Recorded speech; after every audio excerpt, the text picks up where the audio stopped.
कितने साल तक के बच्चों को कॉफ सिरप ना दें?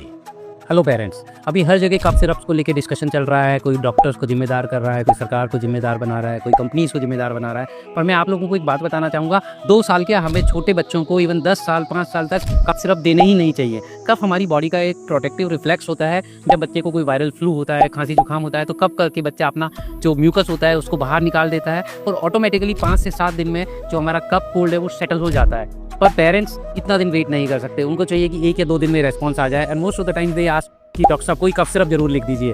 पर आप लोगों को समझना होगा इसके बहुत सारे नुकसान पहले भी थे और आगे भी रहेंगे। तो हम सब लोगों को ये समझना होगा कि कफ के लिए हम नेचुरल रेमेडीज़ को अपनाएं। ज़्यादा से ज़्यादा अगर बहुत ज़्यादा कफ है तो हम नेबुलाइज करके बच्चे को ठीक करें और मेक श्योर कि हम डॉक्टर्स को भी इंसिस्ट ना करें कि आप हमारे बच्चे के लिए कफ सिरप लिखिए। Thank you so much.